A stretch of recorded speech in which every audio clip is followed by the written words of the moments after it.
Welcome in, everyone. I hope you're doing well wherever you are watching. I still got to apologize. I'm a little bit under the weather. I'm doing my best to power through to bring you guys the news, bring you guys the updates.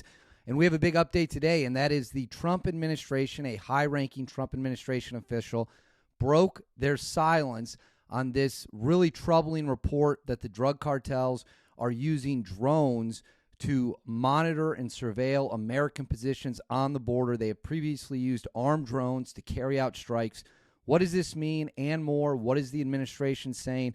And some serious claims of corruption that are very troubling. Before we get into all of that and more, please make sure to like and subscribe. As always, comment with your thoughts below. Now let's roll into it. So there was a report that came out a couple days ago, along with some government statements, that the Mexican drug cartels have ramped up drone activity along the border in order to watch and monitor what the United States is doing, our troop positions, our border patrol positions. And that's pretty troubling in the sense that we're getting ready for a potential strike, right? We're getting ready to take action against the cartel, take action against cartel leaders.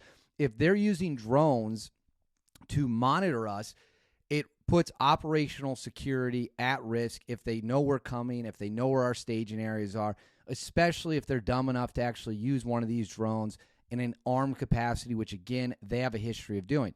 So something needs to be done about this. These drones obviously cannot be allowed to fly anywhere near our positions. They have to be shot down, or where they're being launched from has to be taken out.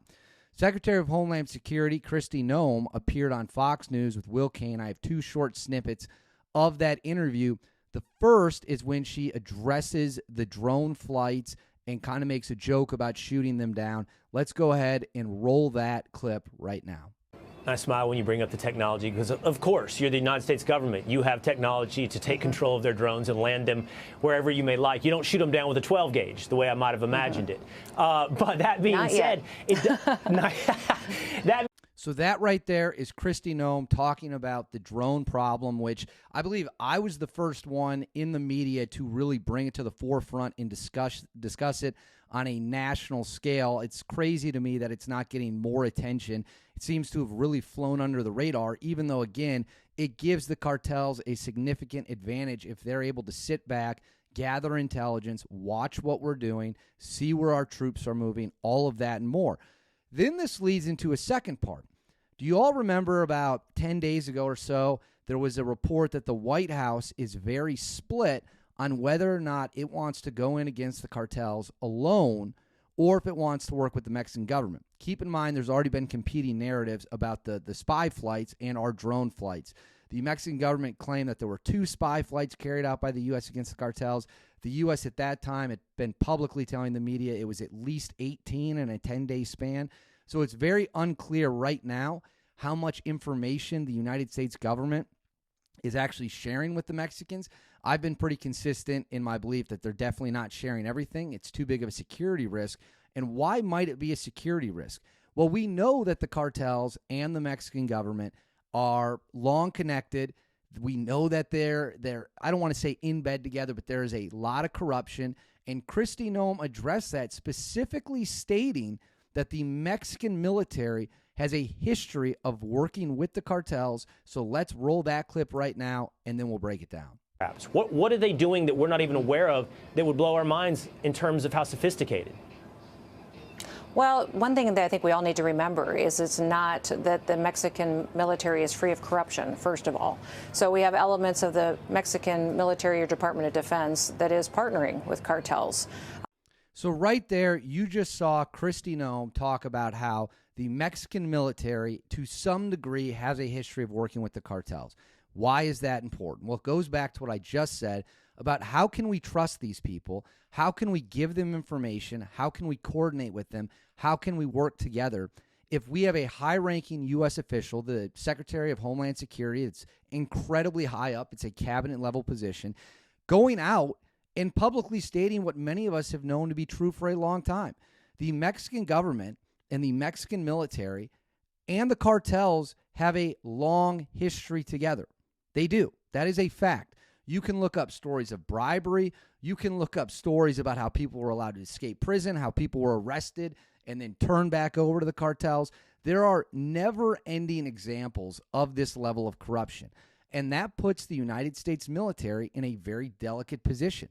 It puts the United States government and the Trump administration in a very delicate position because the Trump administration might want to go out and work with the Mexican government in the belief that working with the Mexican government also incentivizes them to do something about the border on their side of it. Send troops, crack down on drugs, crack down on illegal immigrants, whatever it might be.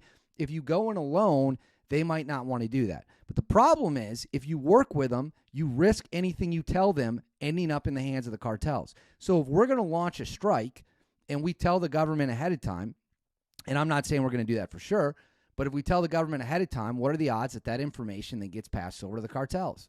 It's definitely not 0%. It's probably pretty high. And we have precedent for this. When Barack Obama, then president of the United States, launched the raid to get Osama bin Laden, did he tell the Pakistanis about it beforehand? No, he did not. He purposely chose to keep the Pakistanis, an ally of ours, in the dark. The reason why was pretty simple.